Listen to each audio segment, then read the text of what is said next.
جی السلام علیکم، امید ہے کہ آپ سب لوگ خیریت سے ہوں گے۔ گزشتہ رات کو تحریک انصاف کے سابق رہنماؤں کی جہانگیر ترین صاحب کے ساتھ اچانک تصاویر سامنے آ گئیں۔ اس کی کیا وجہ ہے وہ ڈیٹیلز آپ سے شیئر کروں گا۔ کچھ خبریں اکانومی کے حوالے سے ہیں، خان صاحب کے اوپر ہونے والے مقدمات کے حوالے سے، اور کچھ دیگر چیزیں جو اس وقت پاکستان کے اندر ہو رہی ہیں۔ بڑی امپورٹنٹ ڈیٹیلز ہیں، کوشش ہوگی کہ وہ بھی آپ سے شیئر کی جائیں۔ لیکن پہلی چیز جو میں آپ سے شیئر کرنا چاہتا ہوں، یہ سامنے آپ خبر دیکھ سکتے ہیں۔ اس خبر کے مطابق شاہ محمود نے پارٹی چیئرمین کو کہا کہ آپ وقتی طور پہ پیچھے ہٹ جائیں یا بیرون ملک چلے جائیں، یا پھر بیرون ملک نہیں جانا تو اپنا منہ بند کر لیں کچھ عرصے کے لیے۔ اچھا، یہ وہ خبر ہے جو گزشتہ روز میں نے آپ کے ساتھ دی تھی، اور میں نے آپ کو بتایا تھا کہ شاہ محمود قریشی صاحب جو وہاں پہ گئے ہیں، انہوں نے خان صاحب کو یہ کہا ہے کہ آپ پارٹی کی قیادت سے کچھ عرصہ کے لیے پیچھے ہٹ جائیں، اس لیے کہ مشکل حالات ہیں، آپ کی اس وقت قبولیت نہیں ہے، تو دیگر لوگوں کے اوپر بھی اس وجہ سے پریشر پڑ رہا ہے۔ یہ خبر میں نے آپ کو کل ہی دے دی تھی، لیکن آگے سے خان صاحب نے جو جواب دیا تھا وہ بھی میں نے آپ کو بتا دیا تھا کہ خان صاحب مجھے نہیں لگتا کہ وہ اس کے اوپر مانیں گے اور چیزیں اس طرح سیٹل ہوں گی۔ اور کل جو تصویریں اچانک سامنے آئیں وہ اسی کا شاخسانہ ہے، وہ اسی کی وجہ سے وہ سارے لوگ اس انتظار میں بیٹھے ہوئے تھے، اور جو بھی ان کو اپنے ساتھ شامل کرنا چاہتا تھا، حکومت والے یا جو بھی ان کو جس پارٹی میں شامل کروانا چاہتے تھے، وہ بھی خان صاحب کے رد عمل کا انتظار کر رہے تھے۔ جب خان صاحب کا رد عمل آ گیا کہ جناب میں نے تو پیچھے نہیں ہٹنا، میں تو یہاں پہ کھڑا ہوں، پھر وہ لوگ جا کے سارے جہانگیر ترین صاحب کے ساتھ مل گئے۔ اس پہ ان پہ کتنا دباؤ ہے یا نہیں ہے وہ خود آپ کے سامنے کہتے رہے۔ اس میں علی زیدی صاحب بھی کھڑے تھے جنہوں نے کچھ دن پہلے یہ کہا تھا کہ میرے ماتھے پہ گولی مار دو۔ باقی بہت سارے معزز دوست بھی وہاں پہ تھے، وہ بھی آپ کو پتا ہے وہ کس قسم کے بیانات دیتے رہے۔ اور یہ وہ سارے لوگ ہیں جنہوں نے کہا تھا کہ ہم سیاست سے کنارہ کشی اختیار کر رہے ہیں، ہم سیاست ہی نہیں کریں گے۔ اب اچانک یہ سارے جا کے جہانگیر ترین صاحب سے یقیناً اپنی مرضی سے، اپنی منشا سے مل گئے ہوں گے۔ یہ جو رہنما ہیں، ان میں سے ایک سینئر رہنما سے میں نے پوچھا کہ جناب آپ کون سی پارٹی میں جا رہے ہیں اور کیوں جا رہے ہیں، تو انہوں نے آگے سے مجھے کہا کہ جناب ہم تو اس وقت POW ہیں، ہم تو اس وقت جنگی قیدی ہیں، ہمیں جدھر بھیج دیا جائے گا ہم چلے جائیں گے۔ یہ انہوں نے، اب یہ ایسا ہے یا نہیں ہے، یہ ایگزیکٹ ورڈز ہیں جو میں آپ کے سامنے ریپیٹ کر رہا ہوں۔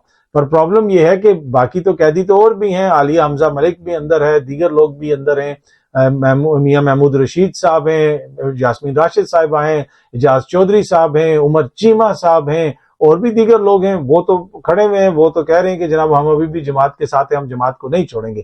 لیکن ان لوگوں کے اوپر پریشر آ رہا ہے، جس سے بھی آپ بات کریں وہ یہی کہتا ہے کہ جی ہمارے اوپر دباؤ ڈالا جا رہا ہے۔ اور جس طریقے سے ان لوگوں نے کہا تھا کہ جناب ہم سیاست کو چھوڑ رہے ہیں، تو اس سے واضح تھا کہ ان کو پتا ہے کہ اگر ہم نے سیاست میں رہنا ہے، اس وقت جو ہے سب سے سیاسی طور پہ جو مقبول جماعت ہے وہ تحریک انصاف ہے، تو اس کو چھوڑنا تو بالکل بیوقوفی ہوگی۔ تو انہوں نے کہا کہ جناب ہم سیاست سے علیحدہ ہو جاتے ہیں، لیکن اب وہ سارے جہانگیر ترین صاحب کے پاس چلے گئے ہیں۔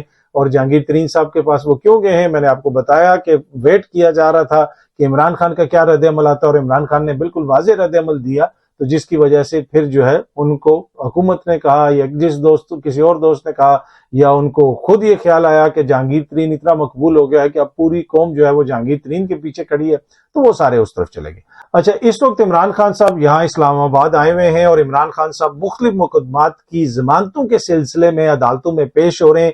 کتنے ان کے اوپر مقدمات ہیں، میں ان کے جو وکیل ہیں نعیم حیدر پنجوتھا صاحب، یہ وہی ہیں جو ہائی کورٹ کے اندر بھی ان کے ساتھ تھے، اور ان کا سر بھی پھٹا تھا جب رینجرز والے ان کو ہائی کورٹ کے اندر سے غیر قانونی طور پہ گرفتار کر کے لے کے گئے تھے۔ غیر قانونی میں اس لیے عرض کر رہا ہوں کیونکہ سپریم کورٹ آف پاکستان کا پھر یہ فیصلہ آیا تھا کہ یہ گرفتاری غیر قانونی ہے۔ اچھا، نعیم حیدر پنجوتھا صاحب نے کچھ ڈیٹیل شیئر کی ہیں۔ انہوں نے کہا کہ عمران خان اسلام آباد میں مختلف مقدمات میں آ رہے ہیں، 9 ضمانتیں جوڈیشل کمپلیکس میں لگی ہوئی ہیں، کمپلیکس جو ہے جوڈیشل، وہاں پہ 9 ضمانتیں لگی ہیں، 8 پہلے والی عبوری ضمانتیں اور 1 نئی دائر کریں گے۔ ٹھیک ہے، اب یہ جو نئی ضمانت دائر کر رہے ہیں، یہ وہ جو کوئٹہ کے اندر ان کے اوپر مقدمہ ہوا ہے نا، وہ قتل کا مبینہ قتل کا مقدمہ، اس حوالے سے بھی تفصیلات ہیں، وہ میں آپ سے شیئر کرتا ہوں۔ اچھا، 2 عبوری ضمانتیں جو ہیں وہ چیف جسٹس صاحب کے پاس لگی ہوئی ہیں۔ ہائی کورٹ میں نئی 6 عبوری ضمانتیں دائر کی جائیں گی۔ ایک کوئٹہ والی FIR حفاظتی ضمانت دائر ہو گئی ہے، اور توشہ خانہ معاملہ پر نئی درج ہونے والی FIR جس میں کل لاہور ہائی کورٹ میں حفاظتی ضمانت لی تھی، اس میں عبوری ضمانت اسلام آباد ہائی کورٹ میں دائر کی ہے۔ اور نیب کی طرف سے آج کے لیے عمران خان کو پیش ہونے کا جو نوٹس موصول ہوا تھا، جس میں خان صاحب جو ہے اس میں بھی آج نیب کے سامنے پیش ہوں گے، مطلب ٹوٹل 20 کیسز میں آج عمران خان صاحب پیش ہوں گے۔ یہ ہے جی وہ لاڈلا سسٹم کا لاڈلا، اس کو لوگ کہتے ہیں کہ 20 مقدمات میں تو صرف وہ آج پیش ہو رہے ہیں عمران خان صاحب ایک دن کے اندر، اور اس میں ایک جو نیا مقدمہ کوئٹہ کے اندر ہوا ہے درج کہ قتل کا مقدمہ، اور اس کے اوپر جو رائے سامنے آ رہی ہے، جو چیزیں سامنے آ رہی ہیں، کہا جا رہا ہے کہ جی انتہائی بھونڈا قسم کا مقدمہ ہے۔ لطیف کھوسہ صاحب نے اس حوالے سے باتیں کی، کچھ دیگر دوستوں نے بھی چیزیں شیئر کی، اور وہ سارے بیانات وغیرہ آپ نے سنے ہوں گے۔ پر اینی وے حکومت نے تو ان کے اوپر یہ مقدمہ دائر کر دیا ہے، ادھر جو ان کے جو بھی مدعی ہیں اس کی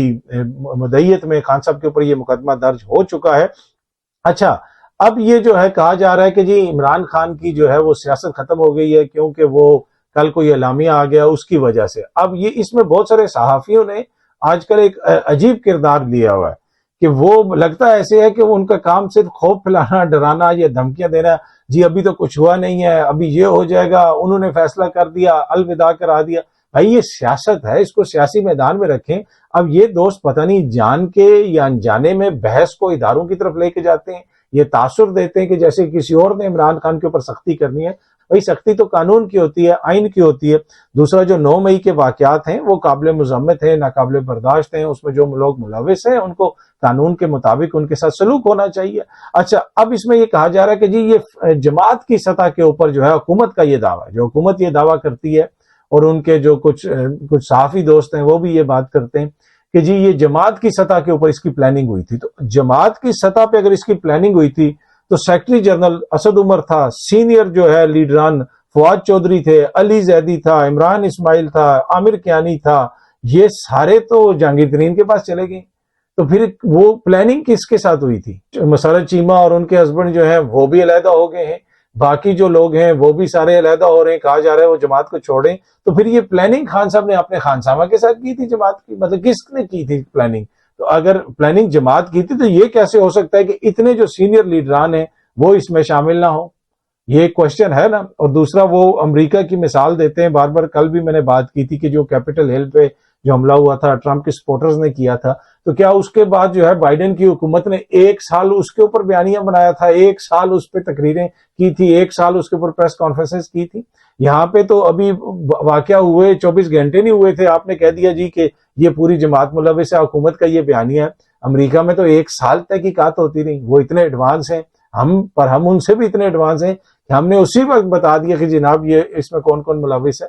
اس طرح تو نہیں ہوتا نا، تحقیقات ہوتی ہیں، جو بھی اس میں ملوث ہے، جس طرح میں نے پہلے بھی عرض کی، اس کو آئین اور قانون کے مطابق سزا دی جائے۔ اچھا، اکانومی کے اوپر بھی میں آؤں گا، بڑی امپورٹنٹ خبر ہے۔ ایک طرف ہم بزد ہیں کہ ہم نے عمران خان کو قاتل، دہشت گرد ثابت کرنا ہے، دوسری طرف عالمی سطح پہ عمران خان کو کیسے دیکھا جاتا ہے؟ پیئرس مورگن کے ساتھ ان کا انٹرویو ہوا، اور اس انٹرویو کے اندر مختلف کیسز کا بھی ذکر ہوا، اور انہوں نے کہا آپ کے اوپر اتنے کیسز ہو رہے ہیں، اور اس میں پیئرس مورگن پتہ کیا کہہ رہا ہے کہ عمران، میں نے تمہیں ہمیشہ ایز اے ہیرو کے طور پہ دیکھا ہے، میں تمہیں اس وقت سے دیکھ رہا ہوں جب تم سسیکس کے لیے بالنگ کرتے تھے، کاؤنٹی کھیلتے تھے، اور میں ادھر آتا تھا۔ اب پیئرس مورگن بڑا نام ہے، ایک بڑا صحافی ہے، میں یہ نہیں کہوں گا کہ برطانیہ کا، یہ دنیا کا بڑا صحافی ہے، امریکہ میں بھی ایکولی مقبول ہے، وہاں پہ بھی یہ اپنا شو وغیرہ کرتے رہے ہیں، ادھر برطانیہ میں بڑا عرصہ یہ صحافت سے وابستہ رہے، ایک اخبار کے یہ مدیر بھی، ایڈیٹر بھی رہ چکے ہیں، تو بڑا نام ہے دنیا کی صحافت کا۔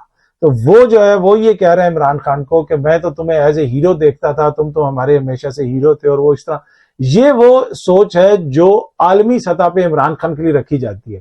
لیکن یہاں پہ ہمیں کوئی جناب چیچوں کی ملیاں سے اٹھ کے، جو کوئی جناب فلانے گورنمنٹ ڈگری فلانا کالج سے کر کے، تو فلانا ادھر کر کے، تو فلانا وہ کر کے، یہاں پہ جو ہے ہمیں جو ہے ٹوبا ٹیک سنگھ سے اٹھ کے، میں مثالیں دے رہا ہوں، اور کوئی کدھر سے اٹھ کے وہ جناب ہمیں بتاتے ہیں کہ یہ فتنہ ہے، یہ دہشت گرد ہے۔ دیکھیں یہ جو عمران خان کو اب کہا جا رہا ہے کہ جی وہ دہشت گرد ہے، یہ بیانیہ تو 1 سال سے کہا جا رہا ہے کہ جی وہ فتنہ ہے، وہ یہ ہے اور وہ ہے، اور پھر یہ 9 مئی کے بدقسمت واقعات ہوئے، اور اس کے بعد اس میں لگ رہا ایسے ہے کہ حکومت پھر ایک سیاسی بیانیہ بنانے کی کوشش کری۔ باقی جس طرح پہلے بھی میں نے عرض کی، جو اس میں لوگ ملوث ہیں ان کے ساتھ آئین اور قانون کے مطابق سلوک ہونا چاہیے۔ اچھا، ایک طرف یہ ہے، یہاں پہ جو لوگ ہیں، جو شخصیات ان کے خلاف پریس کانفرنسز کر رہی ہوتی ہیں، وہ عالمی سطح پہ ان کی کیا سٹینڈنگ ہے، وہ کیا ہیں، جو کچھ بھی ہے وہ آپ کے سامنے ہے۔ پاکستان کے اندر جتنے بھی سیاستدان ہیں وہ سب کو ہی پتا ہے کہ عالمی سطح پہ ان کا کتنا ایکسپوجر ہے، یہ کیا ہے۔ پر ان کی نظر میں عمران خان جو ہے وہ فتنہ ہے، دہشت گرد ہے، کوئٹہ کا قاتل ہے، لیکن پیئرس مورگن اس کو لائیو ٹی وی پہ کہہ رہا ہے کہ جناب میں نے تو تمہیں ہمیشہ ہیرو کے طور پہ دیکھا ہے، یہ اس انٹرویو کے اندر۔ اچھا، اس انٹرویو میں خان صاحب نے اور بھی کافی باتیں کی ہیں۔ انہوں نے کہا کہ میرے خلاف جو کیسز وغیرہ رجسٹر ہوئے وہ بالکل بے بنیاد قسم کے ہیں. انہوں نے خان صاحب نے اپنے انٹرویو کے اندر یہ بھی بات کی. اچھا، عمران خان کو تو دہشت گرد ثابت کرنے کی کوشش کی جا رہی ہے، اور جس طرح میں نے پہلے بھی عرض کیا کہ جو اس کو چھوڑ کے جا رہا ہے اس کے حوالے سے جناب ایک صحافی نے بھی آج ٹویٹ کی ہوئی ہے، اور یہ جو اپنے ہیں عطا تارڑ صاحب، انہوں نے صحافیوں سے بات کرتے ہوئے کہا کہ تحریک انصاف چھوڑ کر جانے والے قابل قدر لوگ ہیں، انہیں میرا سلام ہے. فواد چودھری اور علی زیدی غداری کا لیبل اپنے ماتھے پر لگانے کو تیار نہیں ہے. ٹھیک ہے، تو وہ جو پہلے کہہ رہے تھے جی پوری جماعت کی پلاننگ تھی، تو پلاننگ تو پھر واقعے سے پہلے ہوئی تھی. تو پلاننگ میں تو پھر یہ سینئر لوگ تو سارے تو زمان پارک میں یہ لوگ بیٹھے ہوتے تھے، اور انہوں نے کہا یہ قابل قدر لوگ ہیں. قابل قدر لوگ کیوں ہیں؟ کیونکہ انہوں نے عمران خان کو چھوڑ دیا. اس سے آپ اندازہ لگا لیں اس وقت حکومتی بیانیے کا اور اس سارے سیاسی بیانیے کا کہ جناب جو چھوڑتا جاتا ہے وہ ایک دم سے لانڈری سے کلین ہوتا جاتا ہے. اچھا، آخر میں معیشت کے حوالے سے بھی میں آپ کو ایک خبر دینا چاہتا ہوں. حکومت یہ پلان کر رہی ہے گورنمنٹ میں امینڈ لا کہ وہ قانون میں تبدیلی کرے، اور جس میں یہ اجازت دی جائے کہ $1,00,000 تک پاکستان میں آپ لا سکتے ہیں، اس کی کوئی سورس آف انکم نہیں پوچھی جائے گی. یہ جو ہے ٹریبیون کی آج خبر ہے، اور اس میں کہا گیا ہے کہ جناب کی حکومت یہ سوچ رہی ہے ان بنیادوں کے اوپر، اس میں کیا کوئی لیگل مسائل ہو سکتے ہیں یا نہیں، لیکن حکومت یہ سوچ رہی ہے کہ اوورسیز پاکستانیوں کو انکریج کیا جائے کہ آپ $1,00,000 تک پاکستان میں بھیجیں. کچھ آپ سے نہیں پوچھا جائے گا کہ یہ رقم کہاں سے آئی، کیسے آپ نے کمائی، اس لیے کہ اس وقت پاکستان کو ڈالرز کی ضرورت ہے، اور پاکستان کی جو معیشت ہے وہ جس نہج پہ پہنچ چکی ہے آپ کو بھی پتا اور مجھے بھی پتا. لیکن کیا ہی اچھا ہوگا کہ جو ہمارے حکمران ہیں وہ یہ کہیں کہ جناب ہم اپنی جائیدادیں باہر بیچ کے، جو بھی ہے جس بھی ان کی جماعت سے تعلق ہے، کہ اپنی جائیدادیں یا ہمارے بچوں کی جائیدادیں، یہ تو ویل ڈاکومنٹڈ فیکٹ ہے نا کہ کس کس معزز جماعت کے رہنما کی، کس کس معزز جماعت کے سینئر لیڈران کی، کس کس کی جائیداد کہاں پہ ہے، پی ٹی آئی والوں کی کدھر ہے، نون لیگ والوں کی کدھر ہے، پیپلز پارٹی والے کس کے لیڈر کی کدھر ہے، سب کا پتہ ہے، اور ساری چیزیں سامنے آ چکی ہیں کہ کس کی جائیداد کہاں پہ ہے. خود یہ $1 لانے کے لیے تیار نہیں ہے. $1 یہ کہیں نا کہ جناب ہم اپنی جائیدادیں بیچ کے، جو خاص طور پہ اس وقت حکمرانی کر رہے ہیں، جن کے پاس اس وقت حکومت کی بھاگ دوڑ ہے اور جن کو بڑی فکر ہے کہ ڈالر کس طرح آئیں گے، آپ جناب اپنی جائیدادیں بیچیں نا، اور اپنا جو پیسہ باہر ہے وہ واپس لے کے آئیں، اور وہاں سے شروع کریں، اور پھر اوورسیز پاکستانی بھی اس میں حصہ ڈالیں، اس لیے کہ اینڈ آف دا ڈے ہمارا ملک ہے، ہمارے ملک کی اکانومی بہتر ہوگی تو ہمارا فائدہ ہوگا. دیکھیں ملک سے بڑی تو کوئی چیز نہیں ہے نا. ملک ہوگا تو سیاست ہوگی، صحافت ہوگی، وکالت ہوگی، عدالت ہوگی. تو ملک کے مفاد کو تو آپ کو ہر کوئی ترجیح دیتا ہے. تو بھائی پر جو سب سے زیادہ بینیفیشری ہیں سسٹم کے، بلاول صاحب لیں جناب لیڈ، کہیں کہ جناب پیپلز پارٹی کے جو ہمارے لیڈران ہیں وہ جماعت کو بلائیں اور ان سے پوچھیں کہ جس کا جو کوئی اگر ایسٹ باہر ہے وہ بیچے اور پاکستان ڈالر لے کے آئے. اسی طرح جو بلا لیں نون لیگ والے، وہ بھی اپنی جماعت بلائیں اور پوچھیں لیڈران سے اگر کسی کا باہر کوئی ایسٹ ہے تو وہ بیچیں اور واپس لے کے ادھر آ جائیں، اور باقی جو دیگر جماعتیں ہیں وہ بھی ایسے کر لیں. تو وہاں سے شروع کریں نا. اوورسیز پاکستانیوں کو تو آپ انکریج کرتے ہیں، دیگر لوگوں کو انکریج کرتے ہیں کہ جناب وہ پاکستان میں پیسہ لے کے آئیں، لیکن اپنا پیسہ جو ہے وہ کتنے سیاستدان جو ہیں ان کا باہر بھی پڑا ہوا ہے، ان کی پراپرٹیز بھی باہر ہیں. کس کس کی پراپرٹیز باہر ہیں؟ سارے لوگوں کی، مطلب آپ کے سامنے رپورٹ ہو چکی ہیں. ماضی میں جب پی ٹی آئی کی حکومت تھی، فیصل واڈا صاحب کا ذکر آیا، دیگر لوگوں کا ذکر آیا کہ ان کی جائیدادیں باہر ہیں، وہ سارے بیچیں اور ملک میں لے کے آئیں. نون لیگ کے کس کس معزز رہنما کی ہے، پیپلز پارٹی کے کس کس کی ہے، ساری خبریں آتی رہیں گی سب کے سامنے. تو اپنا پیسہ جو ہے وہ لے کے آئیں گے. یہاں سے لیڈرشپ شو کرنی ہے، یہاں سے آپ نے دکھانا ہے کہ جناب ہم لیڈنگ فرام دا فرنٹ، یہاں سے لیڈ کریں فرنٹ. یہ معزز لوگ قائدین لے کے آئیں، اپنے جماعت کے لوگوں کو کہیں سب لے کے آئیں. یقیناً آپ یقین کیجئے گا کہ اوورسیز پاکستانی بھی پھر اس میں اب حصہ ڈالیں گے. آپ دیکھتے ہیں کہ یہ تجویز جو ہے یہ کتنی ان کو پسند آتی ہے، یا کتنا اس کے اوپر عمل درآمد ہوتا ہے، یا شاید ان تک پہنچے ہی نہ یہ تجویز. لیکن یہ سوچنے کی چیز ہے کہ ان لوگوں کو انیشیٹو لینا چاہیے، اپنے گھر سے، اپنی جماعت سے، اپنی جائیدادوں سے، اپنے پیسوں سے، اور پھر یہ کسی اور کو کہیں کہ آپ کو انسینٹیو دیں گے. ان کو کیا انسینٹیو ہے واپس ملک میں لانے کا کہ جو ڈالر پہلے 200 کا تھا اب وہ 300 کا ہو گیا ہے، تو وہ جو $1,00,000 آئے گا وہ تو اس کی قیمت تو فوراً $75,000 ہو جائے گی. کیا پتا سال کے بعد ڈالر جو ہے وہ کس ریٹ پہ ہوگا.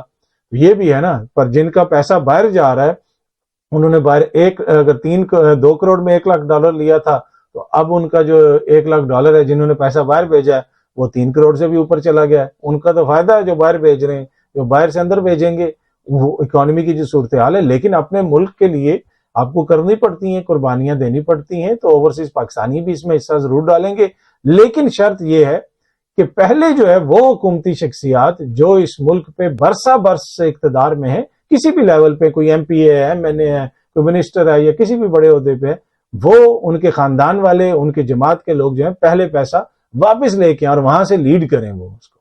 امید ہے کہ یہ ویڈیو آپ کو پسند آئی ہوگی، بہت جلدی آپ سے پھر ملاقات ہوگی۔ Thank you so much.